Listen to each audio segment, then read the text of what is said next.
서울 강남구의 한 아파트 단지 작은 공원. 평일 오후라 사람도 별로 없고 참 조용했습니다. 벤치에 할머니 한 분이 앉아 있었죠. 회색 머리를 뒤로 넘기고 낡은 회색빛 가디건을 걸친 모습. 멀리서 보면 그냥 산책 나온 평범한 어르신 같았습니다. 손에는 마트에서 사온 귤 몇 개가 들어있는 종이봉투가 들려 있었어요. 봉투는 얇아 쉽게 찢어질 듯 했고 안에서 귤 하나가 굴러나올 듯 흔들렸습니다. 할머니는 봉투를 옆에 두고 가만히 앉아 있었습니다. 눈길은 멀리서 뛰어노는 아이들에게 머물렀고 어느 순간엔 하늘을 올려다보며 긴 한숨을 내쉬기도 했습니다. 누가 봐도 그냥 동네에 사는 평범한 독거노인 같았죠. 그런데 그 순간 공원의 공기가 바뀌었습니다. 덩치 큰 남자 셋이 공원으로 들어온 겁니다. 짙은 문신이 팔뚝에 가득 새겨져 있고 눈빛은 날카로워서 보는 이들로 하여금 본능적으로 길을 피하게 만들었죠. 주민 몇몇은 황급히 벤치에서 일어나 자리를 옮겼습니다. 하지만 그들이 할머니를 발견한 순간 기묘한 변화가 일어났습니다. 세 남자 모두 동시에 멈춰 서더니 고개를 깊이 숙이며 허리를 90도로 꺾었습니다. 어머니, 안녕하십니까? 짧은 인사였지만 그 목소리에는 존경과 두려움이 섞여 있었습니다. 주민들은 눈을 크게 뜨고 서로 속삭였죠. 저 할머니 도대체 누구야? 할머니는 아무 말 없이 고개만 살짝 끄덕였습니다. 그저 담담히 앉아 있을 뿐인데 그 침묵이 오히려 더 큰 위압감이 되어 주변을 압도했습니다. 정숙 씨는 지금 아주 소박하게 살아가고 있습니다. 한 달 70만 원 남짓한 기초생활수급비로 근근히 버티며 곰팡이 냄새가 밴 반지하 원룸에서 홀로 지내고 있죠. 아침마다 작은 마트를 찾아가 유통기한이 하루 이틀 남은 반찬 코너 앞에서 오랫동안 서성입니다. 배추김치 한 통을 손에 들었다가 내려놓고 세일표가 붙은 계란 가격을 보며 잠시 고민합니다. 어머니, 이건 오늘이 마지막 날이라 더 싸게 드려요. 계산원이 작은 목소리로 알려주면 정숙 씨는 미소를 짓고 동전을 하나하나 꺼내 계산했습니다. 주머니 속에서 오래 묵은 동전이 서로 부딪히며 청아한 소리를 냈습니다. 집으로 돌아오는 길, 골목 어귀에서 만난 이웃 할머니가 말을 걸었습니다. 정숙 씨, 저녁은 드셨어요? 예, 그냥 국에 밥 말아 먹었죠. 둘은 잠시 웃으며 헤어졌지만 이웃은 늘 속으로 중얼거렸습니다.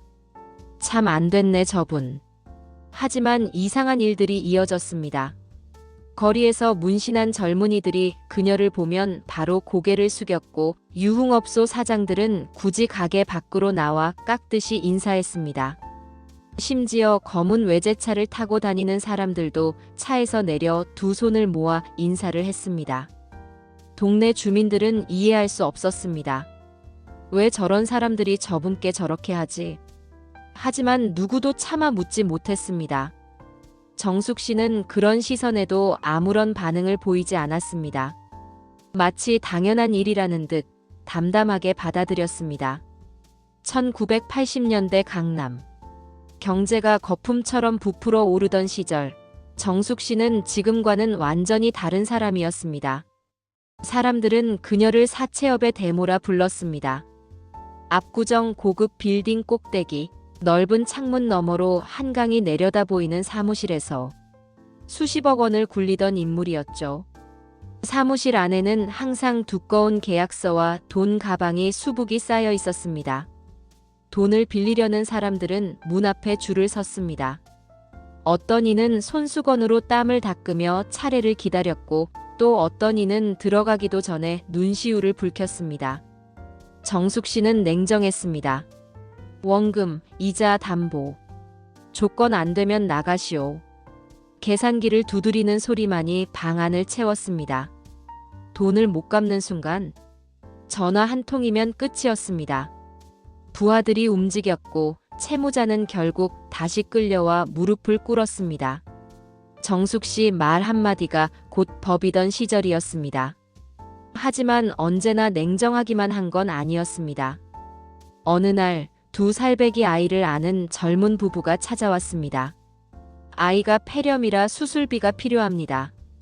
제발 도와주세요. 남편의 목소리는 떨렸고 아내는 아이를 끌어안은 채 눈물을 흘렸습니다. 정숙 씨는 평소처럼 조건을 내걸었습니다. 월 이자 30%, 담보는 전세 보증금 전액. 부부는 절망했지만 선택의 여지는 없었습니다. 그날 밤 그들의 집 앞에는 쌀 포대와 분유 상자가 놓였습니다. 누가 두고 갔는지는 아무도 몰랐습니다. 며칠 뒤 병원에서는 익명의 기부로 수술비가 입금됐다는 연락이 왔습니다. 부부는 두 손을 잡고 울부짖었습니다. 겉으로는 무자비한 데모였지만 몰래 사람들을 돕는 순간들이 있었습니다. 또 한 번은 술집에서 일하던 여성이 찾아왔습니다. 사채 빚에 치여서 더는 못 살겠습니다. 죽고 싶어요. 그녀의 손목에는 붕대가 감겨 있었고 눈빛은 이미 꺼져가고 있었습니다. 정숙 씨는 한참 동안 그녀를 바라보다가 말했습니다. 그만 울고 일어나. 내 빚은 내가 정리해주마. 대신 다시는 여기 오지 마라. 여성은 무릎을 꿇고 오열했습니다. 그리고 그날 이후 자취를 감췄습니다. 사람들은 그녀를 무서운 데모라고 불렀지만 그 속엔 알 수 없는 양면성이 숨어 있었습니다. 1990년대 초 정숙 씨의 세력은 절정에 달했습니다. 강남 고급 룸살롱에서 위스키를 들며 건배했습니다. 돈이 곧 힘이다. 테이블 위에는 명품 가방, 외제차 키, 현금 다발이 흩어져 있었고 사람들은 박수와 아첨을 퍼부었습니다. 하지만 바로 옆에서 그녀의 측근 하나가 몰래 화장실로 가 휴대폰을 꺼냈습니다. 정숙 씨의 거래 내역과 계좌 정보가 조용히 외부로 흘러갔습니다. 그녀는 전혀 눈치채지 못했습니다. 화려함의 절정, 바로 몰락의 시작이었습니다. 1993년 새벽, 검찰 수사관들이 집을 덮쳤습니다.